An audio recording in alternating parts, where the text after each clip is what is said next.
ఏదో ఒక బుక్ పట్టుకొని 4 శ్లోకాలను పట్టుకొని విమర్శిస్తూ ఉంటారు ఈ స్వయం ప్రకటిత మేధావులు. ఏ శ్లోకం విమర్శించాలి అన్నా అవేదికం అయి ఉండకూడదు. ఆ శ్లోకం అనేది వేదాల నుంచి కనెక్టివిటీ అయి ఉండకూడదు.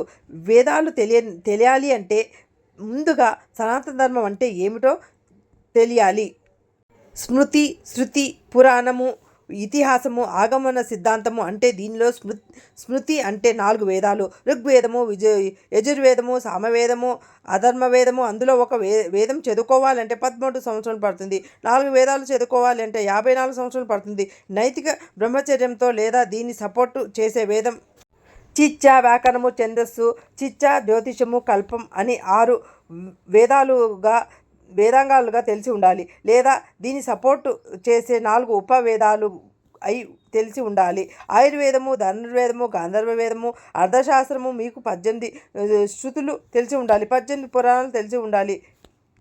మార్కండేయ పురాణము, మత్స్య పురాణము, భగవత్ పురాణము, భవిష్య పురాణము, బ్రహ్మాంత పురాణము, బ్రహ్మ పురాణము, బ్రహ్మ వైభవ పురాణము, విష్ణు పురాణము, వరాహ పురాణము, వాహన పురాణము, వాయుపురాణము, అగ్నిపురాణము, నారద పురాణము, పద్మపురాణము, లింగ పురాణము, గరుడ పురాణము, కూర్మ పురాణము, స్కాంద పురాణము. ఒక స్కాంద పురాణంలోనే 1,00,000 శ్లోకాలు ఉంటాయి. అవి చదవాలి అంటే లైఫ్ టైం సరిపోదు, మళ్ళీ మాట్లాడతారు.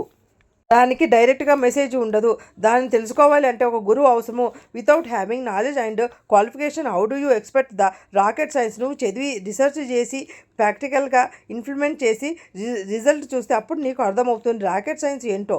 మీరు ఆగమ శాస్త్రం గురించి తెలుసుకోవాలి. అందులో 77 శక్తి ఆగమాలు ఉంటాయి. అమ్మవారి గుళ్ళు అలాగే కడతారు. 28 శైవ ఆగమాలు ఉంటాయి. అంటే శివుడి గుళ్ళు అలాగే కడతారు.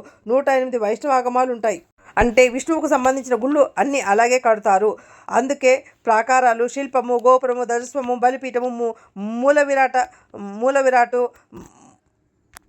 మ్యాథమెటికల్ క్యాలిక్యులేషన్ అన్నీ ఈ యాంగిల్ ఆఫ్ వెలివేషన్ అని ఆగమ శాస్త్రం ప్రకారం చేస్తారు. ఇవన్నీ రాయడానికి కనీసము 10,000 సంవత్సరములు అయినా పడుతుంది. ఇవన్నీ అర్థం చేసుకొని చదవాలంటే 100 జన్మలు ఎత్తినా సరిపోదు. విమర్శించే విధానము ఎలా ఉన్నదో అది క్రిస్టియన్స్ విమర్శించవచ్చు. ఎందుకంటే సర్వం బైబిల్లో ఉన్నది. బైబిల్ నుంచి క్రిస్టియానిటీ విమర్శించవచ్చు. అలాగే ఖురాన్ నుంచి ఇస్లాంను విమర్శించవచ్చును. సనాతన ధర్మం అట్లా కాదు మిత్రమా. అనంతవాహిని ప్రవహించే సత్ సాంప్రదాయాల ప్రవాహిని ఎవరు ఆపలేరు. జై శ్రీరామ్.